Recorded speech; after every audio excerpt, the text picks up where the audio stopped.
അപ്പം ഞാൻ ഇന്ന് ഇരിട്ടിലേക്ക് തിരിച്ചു പോവാണ്. ഞാൻ റെഡിയായി റെഡിയായിട്ട് നിൽക്കുന്നുണ്ട്. നിലു റെഡിയാവുന്നുണ്ട്. അമ്മ റെഡിയാക്കി കൊടുക്കും. അപ്പം ഞാൻ അങ്ങനെ ഒരാഴ്ച ഇവിടെ നിന്നു. ഇനി തിരിച്ചു പോവാണ് വീട്ടിലോട്ടേക്ക്. അപ്പം ഇനി ഉള്ള വ്ളോഗ് അവിടെ കാണാം. ഞാൻ ഇവിടെ നിന്ന് ഡേ ഇൻ മൈ ലൈഫും വിത്ത് മോമൊക്കെ ഷൂട്ട് ചെയ്തു. ഇനിയുള്ള ഡേയ്സ് എങ്ങനെയാണെന്നുള്ളതൊക്കെ ഞാൻ ഷൂട്ട് ചെയ്ത് കാണിച്ചു തരുന്നതായിരിക്കും.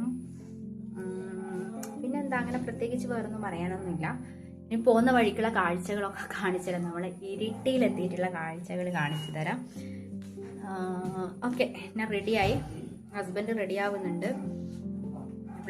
മഴ വരുന്നുണ്ട്. മഴ വരുന്നതിലിടക്ക് സ്ഥലം കളിയാക്കാം. അങ്ങനെ നമ്മൾ ഒരാഴ്ചക്ക് ശേഷം തിരിച്ചു പോകുമ്പോൾ അമ്മക്കും അച്ഛനും ഭയങ്കര വിഷമമാണ്. അതെല്ലാ പ്രാവശ്യവും നമ്മൾ നിൽക്കാൻ വന്നിട്ട് തിരിച്ചു പോകുന്ന സമയത്ത് എന്നെ എല്ലാം ശരിക്കും മിസ് ചെയ്യുന്നത് നിലൂനെയാണ്. അതെല്ലാ വീട്ടിലും അങ്ങനെ തന്നെയായിരിക്കും അല്ലേ. അച്ഛനമ്മമാർക്ക് പെൺമക്കളാണെങ്കിലും കുറച്ച് ദിവസം നിൽക്കാൻ വന്നിട്ട് തിരിച്ചു പോകുമ്പോൾ ഭയങ്കര വിഷമമായിരിക്കും അല്ലേ. അപ്പോൾ അമ്മ ഇതാ നിലൂന് കഥ പറഞ്ഞു കൊടുക്കുന്നുണ്ട്. അങ്ങനെ നമ്മൾ മട്ടന്നൂരെത്തി. മട്ടന്നൂർ നിധിചേട്ടനൊരു സൈറ്റിൽ പോകേണ്ട ആവശ്യമുണ്ടായിരുന്നു. നിധിചേട്ടൻ ടെലികോം എഞ്ചിനീയറാണ്. അപ്പം സൈറ്റിൽ കയറിയിട്ട് പോവുകയാണെങ്കിൽ പിന്നെയും തിരിച്ച് വീട്ടിലെത്തിയിട്ട് പിന്നെയും തിരിച്ച് വരണ്ടല്ലോ എന്ന് പറഞ്ഞ് അങ്ങനെ നമ്മൾ മട്ടന്നൂർ ഒരു സൈറ്റിൽ കയറി. ഇതാണ് അവിടെയുള്ള ടവറ്. അപ്പം നിധിചേട്ടൻ സൈറ്റിലോട്ട് പോയപ്പോൾ ഞാൻ നിലൂനെയും കൊണ്ട് ആ വഴിക്ക് അവിടെ നിന്നു. അന്നേരം ഞാൻ ജസ്റ്റ് ഒന്ന് വീഡിയോസെല്ലാം എടുത്തതാണ്. നല്ല മഴ വരുന്നുണ്ട്. അപ്പം ഞാനും നിലു ഇവിടെ ഇങ്ങനെ വഴിയിൽ നിൽക്കുന്നുണ്ട്. ഒരു സൈറ്റിൽ പോയിട്ടുണ്ട്. അപ്പം പെട്ടെന്ന് പോയിട്ട് വരാം, വേഗം തന്നെ പോകാമെന്ന് പറഞ്ഞ് മഴ വരുന്നുണ്ട്.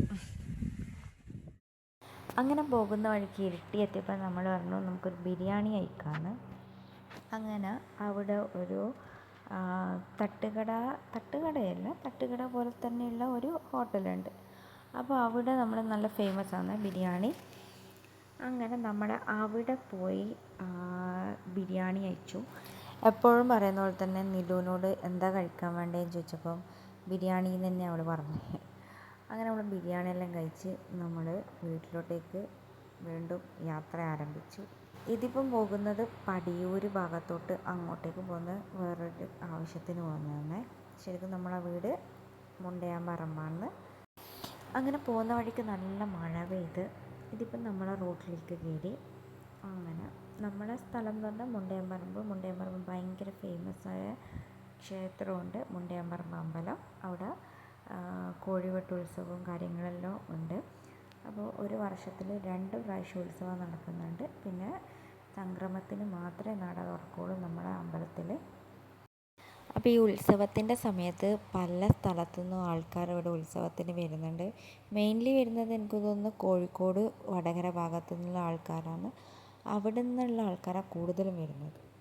ഇനി അടുത്ത ഉത്സവം വരുന്നത് നമ്മുടെ ഡിസംബറിലാണ് ഇവിടെ ഈ ഉത്സവം ഉള്ളത്. അങ്ങനെ നമ്മൾ വീട്ടിലെത്തുമ്പോൾ കയറി വരുമ്പോൾ ഞങ്ങൾ വീഡിയോസൊന്നും എടുത്തിട്ടുണ്ടായില്ല, ഷോർട്സൊന്നും എടുക്കാൻ പറ്റിയിട്ടില്ല. അപ്പം നിലു ഉറങ്ങിയതുകൊണ്ട് പിന്നെ അവളും കയ്യിലുണ്ടായി, കൂടാണ്ട് എന്തെല്ലാം സാധനങ്ങളും കാര്യങ്ങളെല്ലാം കയ്യിലുണ്ടായതുകൊണ്ട് വീഡിയോസ് എടുത്തില്ല. അപ്പം ഞാനിതാ ഇവിടെ വീട്ടിലെത്തി. കയറി വരുമ്പോഴുള്ള ഷോർട്സൊന്നും എടുക്കാൻ പറ്റിയിട്ടില്ല. ഇനി ഒന്ന് ഫ്രഷ് ആവണം. ബാക്കി കുറച്ച് മെസ്സാണ്. ബെഡ്റൂമെല്ലാം ഒന്ന് ക്ലീൻ ആക്കണം. അപ്പം ഈ വ്ളോഗ് ഇത്രയേ ഉള്ളൂ. ഞാൻ ഇങ്ങോട്ടേക്ക് വരുന്ന വരെയുള്ള ഒരു ചെറിയൊരു ഷോർട്ടായിട്ട് എടുക്കാമെന്ന് വിചാരിച്ചതാണ്. ഇനി വേറൊരു വ്ളോഗിൽ ഇവിടെയുള്ള ഡേ ഇൻ മൈ ലൈഫും കാര്യങ്ങളൊക്കെ ഷൂട്ട് ചെയ്തിട്ട് ഞാൻ കാണിച്ചു തരാം. ഇവിടെയുള്ള ഡേ എങ്ങനെയാണ് നമ്മളെ മോർണിംഗ് റൊട്ടീനും കാര്യങ്ങൾ അങ്ങനെയൊക്കെ അതെല്ലാം ഷൂട്ട് ചെയ്ത് ഞാൻ കാണിച്ചു തരുന്നതായിരിക്കും. അപ്പം ഈ വീഡിയോ ഇത്രയേ ഉള്ളൂ. Tata bye bye, see you. അപ്പോൾ ഈ ഒരു വീഡിയോ നിങ്ങൾക്ക് ഇഷ്ടമാവുകയാണെങ്കിൽ ചാനൽ സബ്സ്ക്രൈബ് ചെയ്യുക, ലൈക്ക് ചെയ്യുക, ഷെയർ ചെയ്യുക. Thank you for watching.